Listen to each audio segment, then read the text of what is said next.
Bismillahirrahmanirrahim. Alhamdulillah.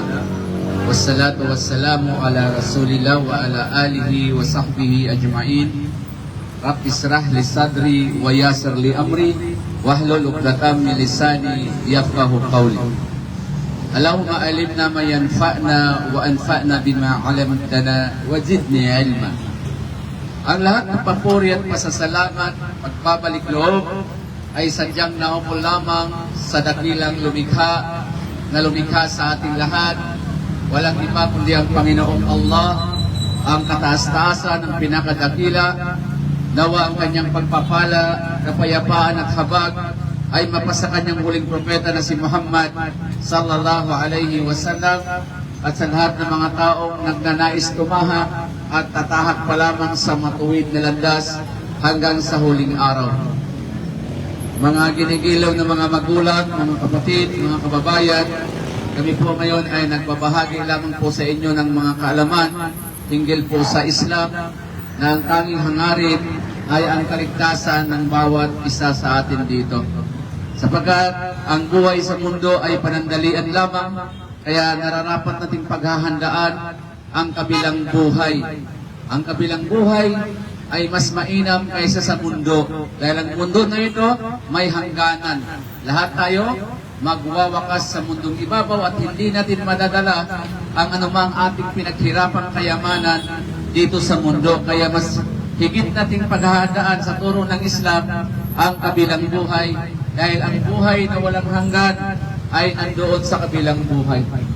So kami po mga mahal na magulang ay mga ngaral ng Islam, mga misyonaryong Muslim na nagpapalaganap ng Islam na ang tanging layunin ay bilang pagmamalasakit at bilang pagmamahal sa kapwa Pilipino.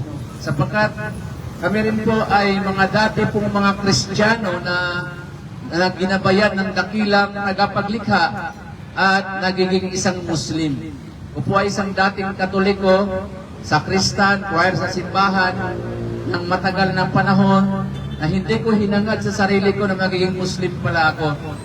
Doon po ako nagyakap ng Islam, nag-Muslim sa Saudi Arabia nung ako po ay nagtrabaho bilang isang OFW.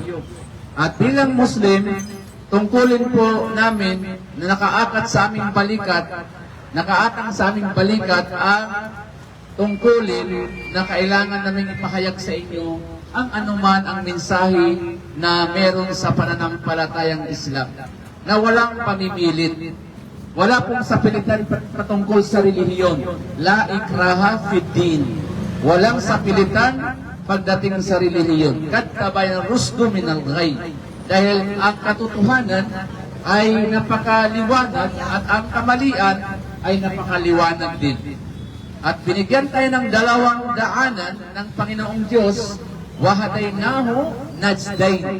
At ibinigay ko sa mga tao ang dalawang daanan. Daanang matuwid, papuntang paraiso, at daanang baluktot, papuntang impyerno. So sa atin na yun, dahil binigyan tayo ng talino ng Diyos, ng Panginoong Allah, kaya mananagot tayo sa ating talino na ipinagkaloob sa atin ng dakilang tagapaglikha.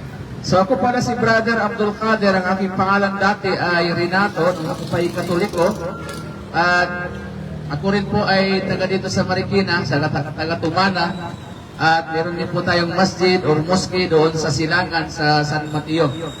Ngayon ang aking ibabahagi sa inyong mga magulang ay ang katanungan ng maraming tao na hindi nila batid at alam kung ano ang kasagutan sa katanungang ito, na napakahalagang katanungan, na kung saan ang paksa na ating nais ibahagi sa inyo ay ang tanong ng karamihan ng mga hindi Muslim. Ano ba ang dahilan ng Diyos bakit tayo nilikha niya dito sa mundong ibabaw? Bakit ba tayo umiral?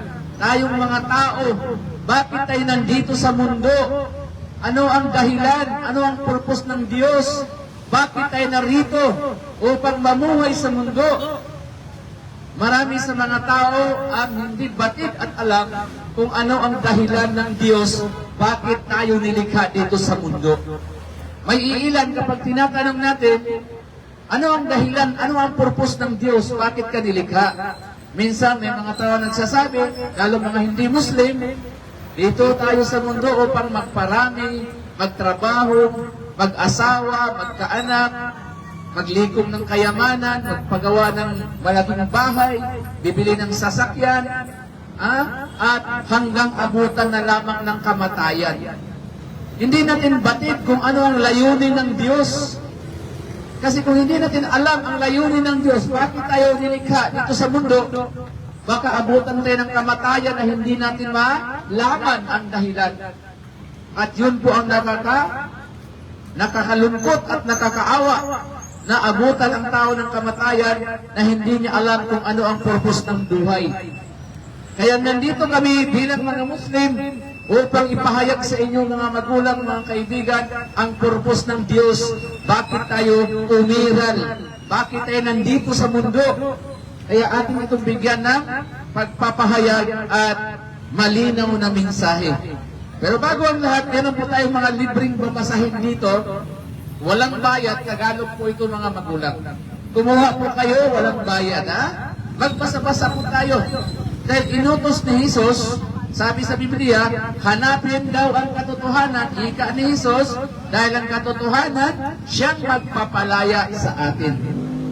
So, ang tanong, ano ba ang purpose ng Diyos? Bakit tayo nandito sa mundo? Ano ba ang dahilan? Nandito ba tayo para magpakasaya, magtrabaho, maghanap buhay, at hanggang sa mamatay na lamang? Ganun po ba ang ating pagkaunawa? Malinaw po mga magulang na sinabi ng Diyos, ng tagapaglikha ng langit at lupa, ang Panginoong Allah sa banal na Quran, kanyang sinabi sa Surah chapter 51 verse 56, ito po ang nakasaad. Sabi ng Diyos sa tagapaglikha, "Ba'da a'udhu billahi minash shaitanir rajim, wa ma khalaqtul jinna wal insa illa liya'budun." Ito ang purpose ng buhay natin mga magulang. Na kung saan sinabi ng Diyos na tagapaglikha sa malapit na kahulugan sa Tagalog, at hindi ko nilikha. Hindi ko nilikha ang mga engkanto at ang mga tao. Ang mga engkanto, hindi natin nakikita at naniniwala tayo doon, sila din ay nilikha ng Diyos o ng Allah. At tayong mga tao, sa anong purpose? Illa liya'budun. Upang sambahin lang natin, kilalanin lamang ang tanging nag-iisang Diyos na tagapaglikha sa lahat. Sambahin siya. Ilay wahidun. Sambahin ang nag-iisang Diyos na tagapaglikha na siya lamang na nag-iisa at huwag siyang pagtambalan. Huwag tayong sumamba sa mga Diyos-Diyusan. Dahil ang purpose ng buhay natin sa mundo ay nilikha tayo ng Diyos para sambahin natin siya. Kaya napakahalaga po bilang mga tao na malaman natin ang dahilan, malaman natin ang purpose ng buhay natin, na malinaw na sumamba lang daw tayo sa iisang Diyos na tagapaglikha sa ating lahat. Kaya dapat nating isipin bilang mga tao na naghahangad ng kaligtasan, kung ang Diyos ba natin na sinasamba ngayon sa kasalukuyan, siya ba ang tunay na Diyos na lumikha sa atin? Siya ba ang tunay na Diyos na lumikha ng kalangitan at ng kalupaan? Baka naman ang ating sinasambang Diyos ay hindi totoong Diyos katulad ng din nating mga nilikhang bagay. So sa Islam po, malinaw po na masasagot dito ang tanong kung ano ang purpose ng buhay ng tao, bakit siya nilikha ng Diyos? Para sambahin natin ang tanging nag-iisang Diyos na tagapaglikha sa ating lahat.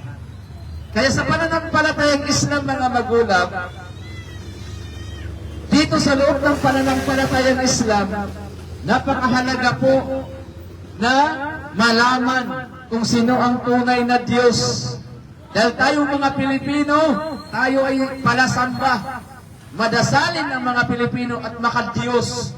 Ngunit malaking problema, hindi nila alam kung sino ang tunay na Diyos na dapat nating sasambahin. Hindi malinaw sa kanila. Kaya nga, ang Diyos na tagapaglikha na lumikha sa ating lahat, na ang Panginoong Allah, ang pangalan niya ay Allah, siya po'y nagpakilala. Siya po'y nagpakilala kay Propeta Moises sa kanyang pangalan.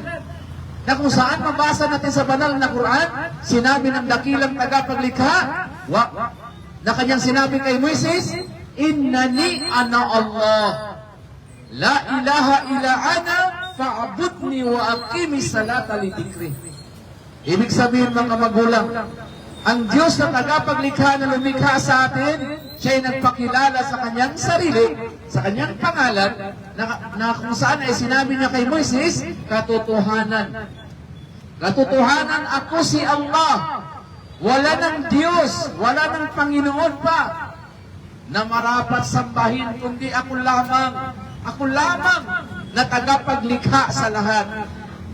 Na kung kaya mag-alay kayo ng palagiang pagdarasan bilang masasalamat sa atin.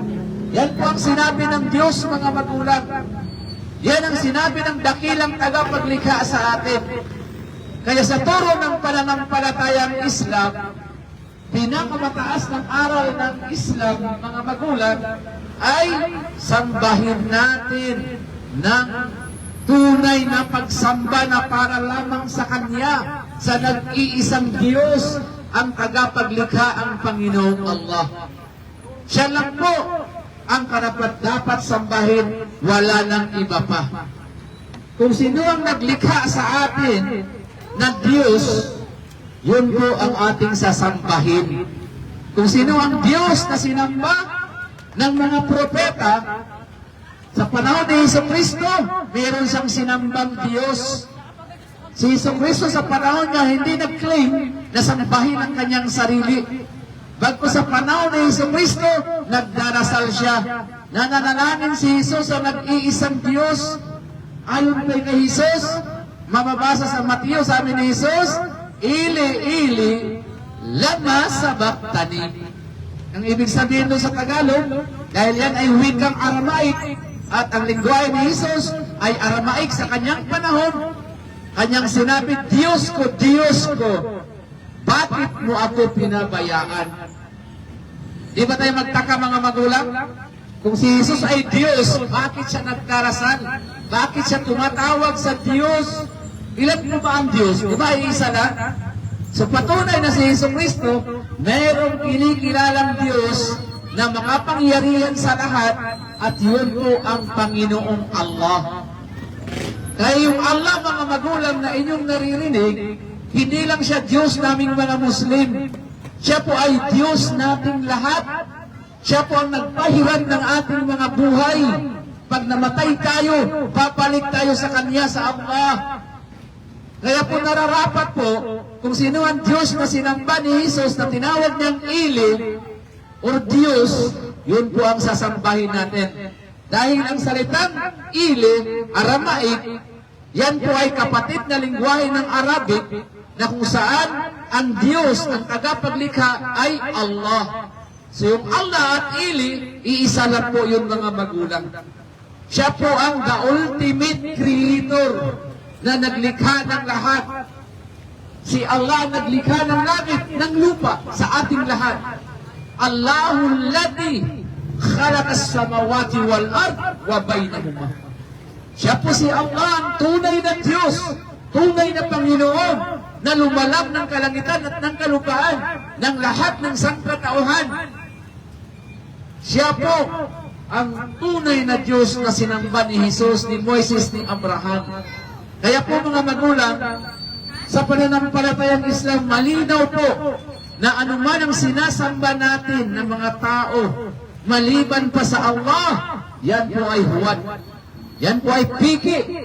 Sapagkat ang tunay na Diyos, siya po ang creator, tagapaglikha. Siya po ang naglikha sa atin, nagmamayari sa atin. Yan po ang katangian ng tunay na Diyos. Kaya nga sinabi ni Jesucristo, tinuro niya kung paano tayo magdasal. Sabi ni Jesus, Amahan namin, sumasalangit ka, sambahin ang ngalan mo. Ayon kay Jesus, may Diyos daw, may pangalan daw, nasa langit. Sambahin ang ngalan mo. Di ba tayo magtaka doon? Si Isang Kristo may sinasambang Diyos, may itinuturo na dapat nating sambahin, na may pangalan. Bakit si Jesus na ngayon ang sinamba natin? Nagbago na ata. Si Jesus sa panahon niya, malinaw na meron siyang sinasamba, kinikilalang Diyos. Kaya nga sa panahon ng Quran, winika ng Panginoong Diyos na si Allah, na sa panahon ni Hesus Kristo, nagwika siya. Sabi ni Jesus, wa inna Allaha Rabbi wa Rabbukum fa'buduhu hada siratun mustaqim. Ayon kay Hesus Kristo, at katiyakan, katotohanan na si Allah aking Panginoon, inyo rin namang Panginoon. So malinaw na ang Panginoon daw ni Hesus Kristo ay si Allah, na kanyang Panginoon at atin ding Panginoon. Kaya sinabi ni Jesus, fa'buduhu, sambahin lamang si Allah na nag-iisang Diyos na tunay, hada siratun mustaqim. At yan ang matuwid na landas. So makita niyo mga mahal na magulang. Kaya sa pananampalatayang Islam, bakit maraming nagmumuslim? Kahit pari, pastor, obispo, nagmuslim, ministro, napakataas ng antas ng kaalaman, ng posisyon sa loob ng Christianity. Bakit sila nagmuslim? Dahil dito sa Islam natagpuan nila, nalaman nila ang dalisay na pagsamba sa nag-iisang Diyos. Malinis pagdating sa pagsamba. Dahil sa turo ng Islam, ang dapat sasambahin ang dakilang tagapaglikha lamang. Kaya dapat malaman ng mga tao, dapat unang malaman ng mga tao, sinabi ng Diyos na si Allah, fa'alam annahu la ilaha illallah. Sabi ng Diyos ng Panginoon tagapaglikha. At nararapat unang malaman ng lahat ng tao na walang Diyos, walang Panginoon, na karapat dapat sambahin maliban lamang ang Panginoong Allah. Ang Diyos ang tagapaglikha sa ating lahat. Kaya sino man ang sinasamba na maliban pa sa Allah, yan po ay piki, yan po ay huwad. Kasi iisa lang po ang Diyos na tunay, mga magulang. Hindi po pwede na marami ang Diyos. Kaya nga sinabi ng Panginoong Allah sa banal na Quran, kanyang winika, sinabi ng Diyos, Zalika bi anna Allah huwal haq wa anna ma yad'una min dunihi huwal batil. Anong ibig sabihin, mga magulang? Sabi ng nag-iisang Diyos na si Allah, at ang katotohanan, siya nga ang tunay na Diyos, ang tagapaglikha ng lahat, si Allah. Sino man ang sinasamba maliban pa kay Allah, yan ay batil. Ano ang batil? Yan po ay kabulaanan, kasinungalingan. Sapagkat ang tunay na Diyos, huwal khaliq, tagapaglikha sa ating lahat, mga magulang. Kaya ang turo ng Islam ay hindi po salungat sa ating katalinuhan. Lahat tayo naniniwala na may nag-iisang Diyos, may tagapaglikha. Pero ang problema pagdating sa pagsamba, ang mga tao sa ibang mga Diyos-Diyosa na nagsipanahan ng pagsamba. Kinalimutan na nila na may nag-iisang Diyos na tunay, ang tagapaglikha, ang Creator, ang Panginoong Allah. Nakalimutan na ng mga tao, imbes na sambahin si Allah, ang tagapaglikha, kung kani-kanino na humihiling na nanalangin ang mga tao sa mga kapwa natin na mga nilikha. So po, mga kababayan, kaming mga Muslim, wala kaming dalang bagong katuruan. Kung ano ang itinuro ng mga propeta, katulad ni Jesus Christ, Moises, Abraham, Noah, Adan, ang huling propeta na si Muhammad, yun lang po ang ipinagpatuloy namin na itinuturo din namin sa inyo. Wala kaming binago. Kasi ang mga propeta, sila ang daan, ang ilaw at katotohanan. Sino man ang sumunod sa mga propeta, maliligtas. Ngunit kung sino man ang sumuway sa mga propeta, mapaparusahan sa naglalagablab na apoy sa impyerno. Kaya na, kaming mga Muslim, naniniwala na ang kaligtasan ay nararapat na sumunod tayo sa mga propeta. Kaya sa Islam, ang katuruan dito mga kababayan, ang pagsamba ay nararapat lamang doon sa dakilang tagapaglikha. Kaya nga sinabi ng Diyos na tagapaglikha na si Allah, wa'budallaha wa la tusriku bihi syai'ah. At sambahin ng ika ng dakilang tagapaglikha na si Allah. Sambahin lamang ang Allah, ang tagapaglikha, at huwag siyang bigyan ng anumang katambal. Huwag sumamba sa mga diyos-diyusan. Bagkus sasamba lang tayo sa dakilang tagapaglikha sa ating lahat. Kaya kung may mga katanungan kayo mga mahal na magulang, please lang magtanong kayo sa akin. Ako'y magbibigay sa inyo ng 100 pesos pang merienda. Basta magtanong, basta seryosong tanong. Yung tanong ba nga naghahanap ng kaligtasan, naghahanap ng paraiso, naghahanap ng katotohanan. Kahit anong klaseng tanong, tinatanggap po natin na magtanong. So, meron po tayo mga libreng babasahin dito, walang bayad mga magulang. Kumuha lang po kayo, Tagalog po ito. Ha?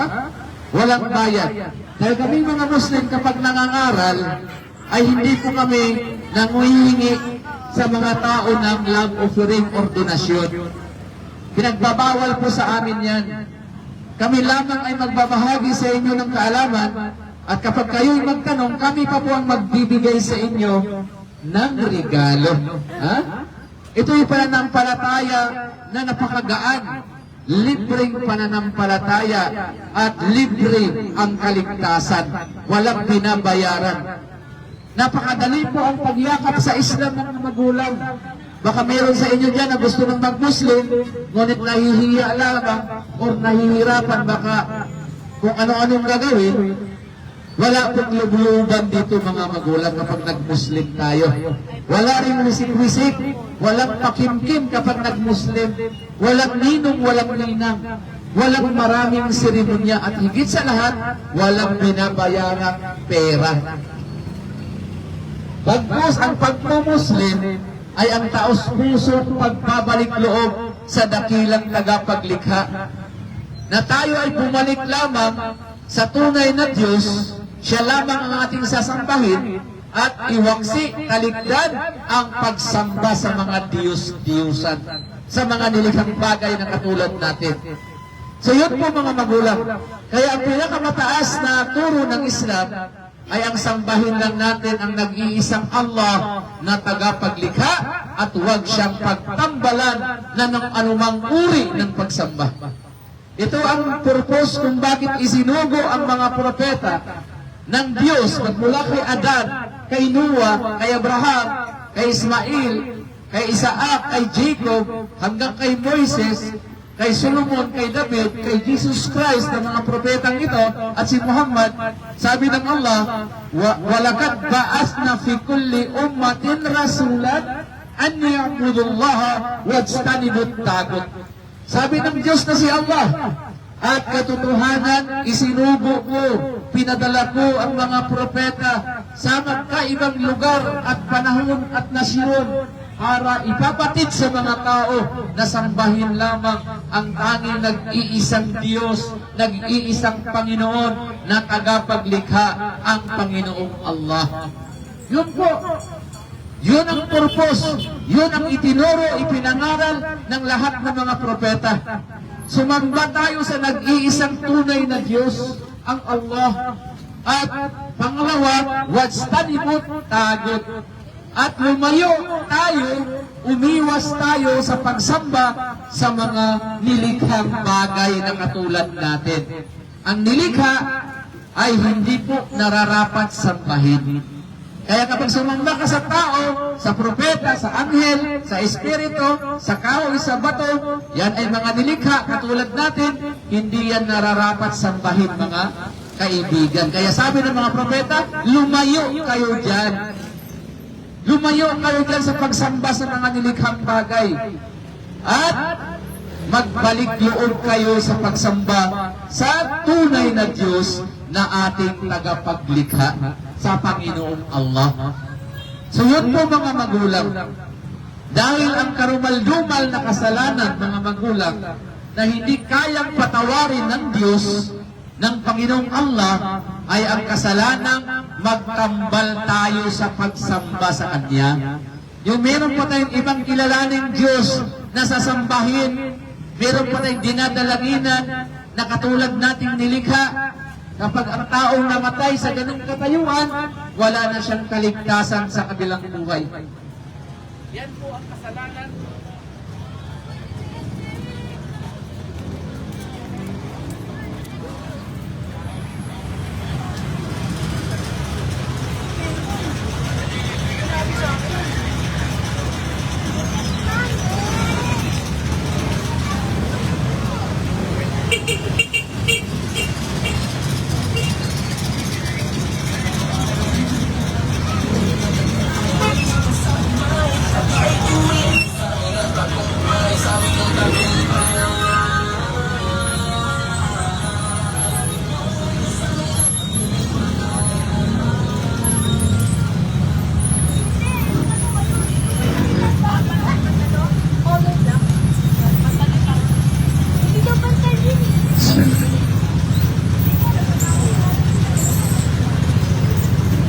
Yun po ang kasalanan na walang kapatawaran.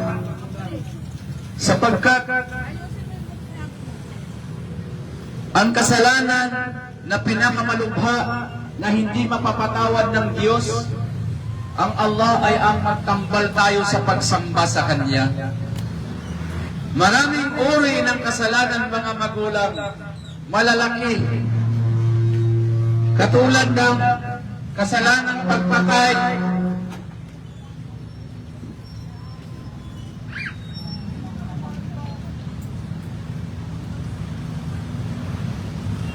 kasalanang pagpatay, malaking kasalanan, pagnanakaw, panggagahasa, pagbibinta ng mga bawal na gamot, malaking kasalanan yan. Pero meron pong isang kasalanan na hindi pinapatawad ng Diyos, hindi pinapatawad ng Panginoon, mga magulang, na dapat nating iwasan at talikdan habang tayo ay nabubuhay pa. Dahil sino man ang tao na mahawakan niyang kasalanan ito, hindi na siya mapapatawad ng Diyos, ng Allah sa kabilang buhay. At ang kanyang magiging hantungan ay ang kaparusahan sa impyerno. Ano ang sabi ng Panginoon Diyos na si Allah? Inna Allah la yaghfir ay yusraka bihi wa yaghfiru ma duna zalika liman yasha. Sabi ng dakilang tagapaglikha, ang tunay na Diyos at katotohanan, hindi pinapatawad ng Panginoong Diyos ng tagapaglikha na si Allah ang kasalanan, bigyan siya ng katambal sa pagsamba. Pinapatawad niya ang anumang kasalanan maliban dito, mga magulang. So ang kasalanan na sumamba tayo ng iba pa maliban sa tagapaglikha, yan po ang kasalanang hindi mapapatawad sa atin ng Diyos. Ito po ay pagtalikod sa unang kautusan, maging sa Biblia, maging sa 10 Commandments na inutos ng Diyos. Ang unang commandments doon, ating mababasa sa Exodus 20 verse 3, ang sinabi ng Diyos doon, huwag kayong magkakaroon ng iba pang Diyos maliban sa akin. Diba? Malinaw.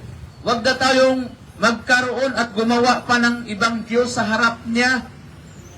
So, ito po ang mensahe ng Islam, na tayo po ay manumbalik lamang sa pagsamba sa tunay na Diyos. Tayong mga Pilipino, kadalasan, namamana lang natin sa ating mga magulang ang ating mga paniniwala. Kinagisnan ng ating mga magulang na hindi tayo nakapag-isip, hindi tayo nakapagnilay-nilay. Ito ay minana lamang natin sa ating mga magulang. Kung ano yung ating kinamulatan, patuloy nating tinatanggap na hindi tayo nagsasaliksik. Kaya nga, sa turo ng Islam, tayong mga tao, lalo't malaki na tayo at may tama tayong kaisipan, nagkakaroon na tayo ng pananagutan sa dakilang tagapaglikha. Tandaan yung mga magulang, ang kaligtasan, ang paraiso, hindi libre. Hindi ibig sabihin, pag namatay ang tao ay langit na kaagad, nandun na kay Lord, yan po ay walang katotohanan. Ang paraiso hindi po libre. Kailangan mong pagsusumikapan. Kailangan mong malaman ang kondisyon para makapasok tayo sa paraiso. Kailangan masamba natin ang tunay na Diyos na lumikha ng paraiso. Dahil hanggat ikaw ay nagtambal at sumamba ng iba, hindi ka makakapasok sa paraiso ayon sa sinabi ng dakilang tagapaglikha na si Allah. Sinabi niya sa banal na Quran, "Innahu may yusrik billah, fakad harramallahu alayhi al-jannah, wa ma'wahu nar, wa malidhalimina min ansar." Sabi ng dakilang tagapaglikha, ang Panginoong Allah, ang tunay na Diyos, sinuman ang nagtambal, sumamba ng mga diyos-diyusan, at tinalikuran ng pagsamba sa dakilang tagapaglikha na si Allah, ay magiging bawal sa kanya ang paraiso sa kabilang buhay. Magiging bawal sa kanya. Saan tayo mapupunta mga magulang, mga kapatid, mga kaibigan? Pag namatay tayo, na bawal na sa atin ang paraiso. Kaya sinabi ng Diyos na si Allah, "Wa ma'wahu nar." Ang apoy sa impyerno ang naghihintay sa sinumang taong inabutan ng kamatayan na sumamba siya ng mga diyos-diyosan. Sumamba sa mga nilikhang bagay lamang. Kaya po mga magulang, inaanyayahan namin kayo sa pananampalatayang Islam, la ikraha fid din. Walang sapilitan patungkol sa pananampalataya. Bagkus kami lamang ay nagbabahagi sa inyo ng mensahe at hayaan na namin ang dakilang lumikha, si Allah. Siya ang tanging naggagabay sa atin sa sinumang nais niyang gabayan sa pananampalatayang Islam. Kaya po mga magulang, meron po tayong mga libreng babasahin dito. Sana kumuha kayo. Wala namang bayad ito. No? At sinabi nga ni Jesucristo, hanapin ninyo ang katotohanan dahil sa katotohanan, palalayain kayo. No? Palalayain tayo sa katotohanan kung tayo ay nagsasaliksik ng katotohanan. Kaya, kung may tanong kayo, libre lang. Libre lang. Salamat. Thank you. Kung may tanong po kayo, lumapit lamang po at magbibigay tayo sa inyo ng 100 or 150. Depende sa kung maganda ang kanyang tanong. No? So, yun po mga magulang. So, gusto ko lang ipagpauna sa inyo na ang isang Kristiyano na nag-Muslim, yumakap sa Islam, tulad ko, dating Kristiyano, ay hindi po tayo nagpapalit ng relihiyon. Wala pong pagpapalit, wala pong binyagan para maging Muslim tayo. Hindi rin tayo ilulublob sa tubig para magiging Muslim. Ang pagbabalik loob o yung pagmumuslim ay napakadali po mga magulang. Tayo lamang ay sasaksi, manumpa na wala tayong sasambahin, wala tayong kilalaning Diyos, kundi ang tagapaglikha sa lahat, ang Panginoong Allah. Yun lang sasaksihan natin. Wala nang lubluban dito. Walang binabayaran. Walang wisik-wisik. Sasaksi lang tayo. Itakwil mo lang yung pagsamba sa mga diyos-diyosan, sa mga nilikhang bagay na gawa lamang ng tao. Itakwil yan. Pagkatapos mong itakwil ang mga nilikhang bagay na sinasamba natin, at babalik tayo sa pagsamba lamang sa dakilang tagapaglikha na si Allah. La ma'buda bihaqqin illallah. Walang Diyos, walang Panginoon na tunay na marapat sambahin maliban ang Allah, maliban ang dakilang manlilikha sa lahat ng sanlibutan. At pangalawa, para maging ganap na Muslim tayo, tayo ay sasaksit maniniwala na si Jesus, anak ni Maria, ay isang propeta lamang. Sugo, pinadala siya ng Diyos na si Allah bilang propeta. At si Propeta Muhammad sallallahu alaihi wasallam ang pinakahuling propeta na isinugo ng Diyos para sa buong sangkatauhan. Ang kaibahan ni Propeta Muhammad at Propeta Jesus, Propeta Moises, si Propeta Muhammad, siya yung rahmatan lil alamin. Siya ay isinugo ng Diyos na si Allah bilang habag at awa sa sangkatauhan. Samantalang si Jesus, isinugo doon lamang sa mga nangaligaw na mga tupa sa bayan ni Israel. Sa bayan ni Jacob, doon lang isinugo si Jesus. Kaya nga ayaw niyang palabasin ang kanyang mga disipulo. Sabi niya, huwag kayong humayo sa mga hintil. Bagkus dito lamang kayo sa mga nangaligaw sa tupa ng bayan ni Israel. So si Jesucristo hindi isinugo sa Pilipinas, sa Amerika, sa Japan, sa China, sa Singapore, sa anumang bansa, isinugo lamang si Jesus doon sa mga nangaligaw na mga tupa sa bayan ni Israel. Ganon din po si Propeta Moises. Si Moises isinugo lang doon sa Ehipto, sa Egypt. So, si Prophet Muhammad, siya ay isinugo na kung saan sabi ng Allah, Ya ayuhan nas, inni rasulullahi ilaikum. Katotohanan, sabi ng Diyos na si Allah, sabihin mo Muhammad sa mga tao na ikaw ay isinugo sa buong sangkatauhan. Kaya si Propeta Muhammad, siya ay huling propeta na isinugo, siya ay tao, katulad natin, ngunit siya ang khataman nabiyyin. Siya yung huli sa lahat ng mga propeta na dapat paniwalaan natin sapagkat saklaw tayo sa panahon ni Propeta Muhammad sa ngayon. Because he is the last prophet of God. Siya yung huling propeta ng Diyos, kaya tayo ngayon sa panahon natin, sakop tayo sa panahon ni Propeta Muhammad sallallahu alaihi wasallam. Kaya dapat tayong maniwala sa kanya.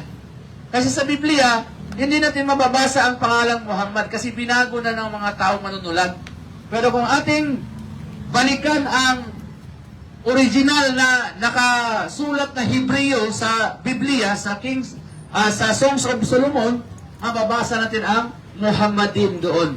Pangalan ni Prophet Muhammad. So yun po mga magulang, nawa tayo nakapagbigay sa inyo ng kaalaman at dalangin namin sa Allah naway gabayan kayo sa katotohanan at kayo ay kanyang bibigyan ng malinaw na pag-iisip upang tanggapin ninyo ang katotohanan. Dahil sa katotohanan, ito ay magpapalaya sa atin. So kaming mga Muslim, nagbabahagi lamang at ang gabay ay ipinaubaya na namin sa dakilang tagapaglikha na lumikha sa ating lahat. Ang amin lamang, wama alayna ilal balagul mubin. Wala kaming tas o tungkulin bilang mga Muslim ay iparating lang sa inyo ang mensahe ng katotohanan at ang gabay ay nagmumula sa itaas sa Panginoong Diyos na tagapaglikha. Sana po mga magulang, kumuha kayo ng mga libreng babasahin dito, walang bayad. Kung may tanong kayo, magbibigay tayo sa inyo ng 100 pesos, kahit anong klaseng tanong, no? Welcome po kayo na magtanong. Kung wala naman, kami ay magpapaalam na kung may nasabi kami na nakakasakit ng inyong mga damdamin, kami po ay humihingi ng patawad at paumanhin. Hindi po namin hangad na masaktan namin ang inyong mga damdamin, pero ang katotohanan, ang gamot ay mapait, mapakla, ayaw natin ng lasa, pero ito pala ay nakakatulong, nakakagamot ng ating karamdaman. Ganon din po kapag nakakarinig tayo ng mga mensahe na nakakirot ng ating puso't damdamin, ngunit kung atin itong tatanggapin, ito ang paraan ng Diyos upang tayo ay magabayan at makasumpong ng kaligtasan sa kabilang buhay sa paraiso. So hanggang dito na lamang. Subhanakallahumma bihamdik, asyhadu an la ilaha illa ant, nastaghfiruka wa atubu ilaik. Iwanan namin sa inyo ang kapayapaan. Assalamualaikum warahmatullahi wabarakatuh. At assalamu manittaba'al huda. Libreng babasahin, sir. Ang gabay nawa ay mapasa inyo mga magulang, mga mahal na kaibigan. Hanggang dito na lamang. Maraming salamat po sa inyong pakikinig. Hanggang sa muli.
Kaya nga, Ito, palitan nyo na lang naman dyan.